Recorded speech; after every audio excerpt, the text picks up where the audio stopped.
Okay folks, so for a while now I've been wanting to try a paint technique on a vase. Normally I would just pick up a can of spray paint and go at it, but I've been wanting to try out baking soda and paint. I've been seeing quite a few YouTubers doing this technique to make over a vase, and I have one that I think just requires a new, fresh, modern look. And so I'm gonna try that, baking soda with paint, see how that works out, just to give it some texture. And I guess if it doesn't, there's always spray paint, right? So I'm gonna try it, see how it turns out. Hopefully it turns out very well, and I guess you'll see what it looks like too. Here's a look at the vase before. I mean, I was in love with it when I first purchased it, but it's gonna look incredible with the new update. So what I need to do first is, I think I'm just gonna need to sand it down just to rough it up a little bit so that the paint can adhere better. I wasn't sure if I should skip this step, but I thought to better be safe than worry about the consequences later. So just a light sanding over the entire surface so that I can get better paint adhesion.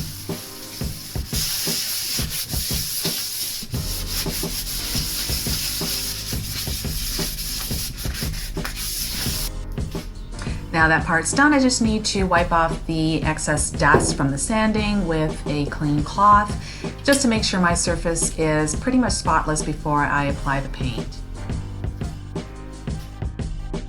So that's gone. I can't recover that back, but I do have the beginning steps of another vase I was working on, so rescued. So you know when you think the mic is on and it's not really on? Okay, so that happened. But look at how it turned out. So there's a little bit of texture in the vase. So I might add a little bit more texture to it by adding more of the baking soda. So again, I don't want to go too overboard with it. This vase actually has a little bit of texture, so yes, I've decided to paint another vase that I've had for quite some time. And as you can see, the color is just not current. So, added a little bit more baking soda. And I'm just gonna make sure that I don't get any paint on this table. Okay. The paint is actually getting quite thick, and it is pretty gritty, so hoping that I get the result that I want. And by the way, I'm gonna give this one a second coat as well. The first coat is actually pretty good, and I'm gonna let it dry for about an hour and then come back to it and add a second coat, and I think I should be okay with the coverage. So in the meantime, I'm just gonna get started with this one. And let's see, and I did not sand this one actually, so I'm gonna take a chance. Hopefully, I won't regret that. So let's see.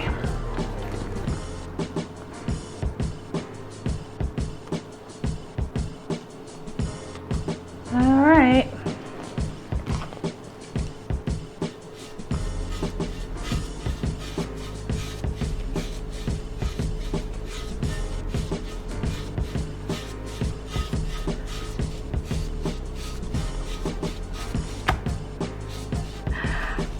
Ooh.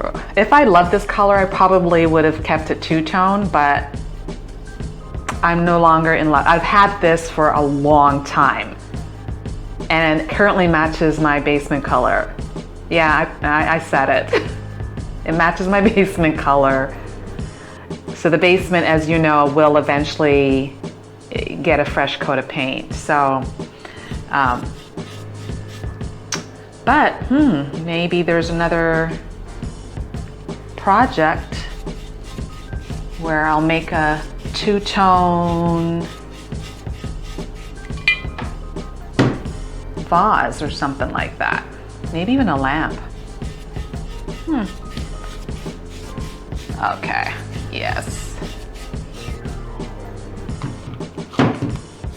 And I just thought it made sense to go in the direction of the grooves, just to paint in that direction there.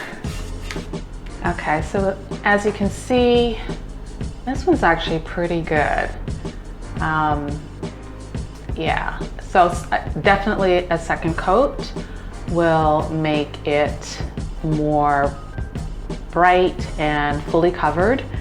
And then this one here still has a tint of the green, so definitely a second coat. We'll see if it requires a third one. But yeah, I'm thinking I could easily maybe do a different color, so like a two-tone vase, maybe the upper portion black, keeping the bottom portion white. We'll see how it turns out. I'll paint the whole thing white, and if I feel like I want a nice contrast, I'll go back over the top with some black.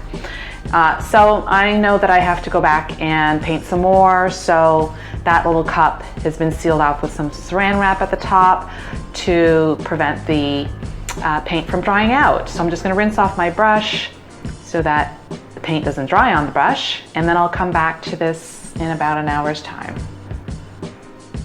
So here she is. I mean, I don't know why I keep referring to she, but all my projects when done, when they're done right, they are she's.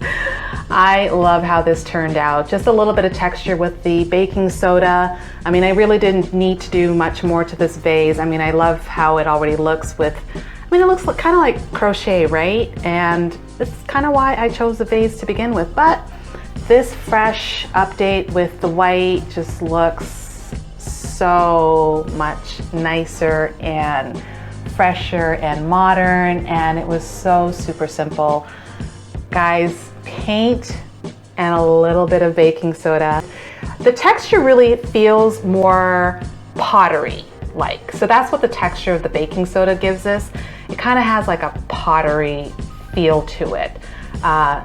Not quite as heavy as concrete, or maybe like a smooth-ish concrete. There's a bit of grain to it. But anyways, a little texture and the color, and I am so happy with this transformation. I'll show you the next vase coming up.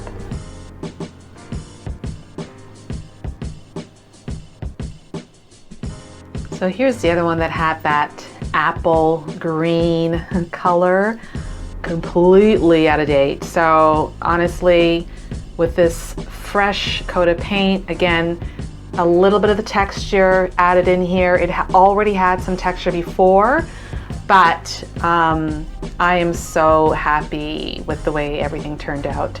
It was so simple. I mean, whatever you have, your favorite colors of whatever's left over, hurry, go mix them with some baking soda and create something spectacular. Like, this is seriously, got a brush and paint and some baking soda.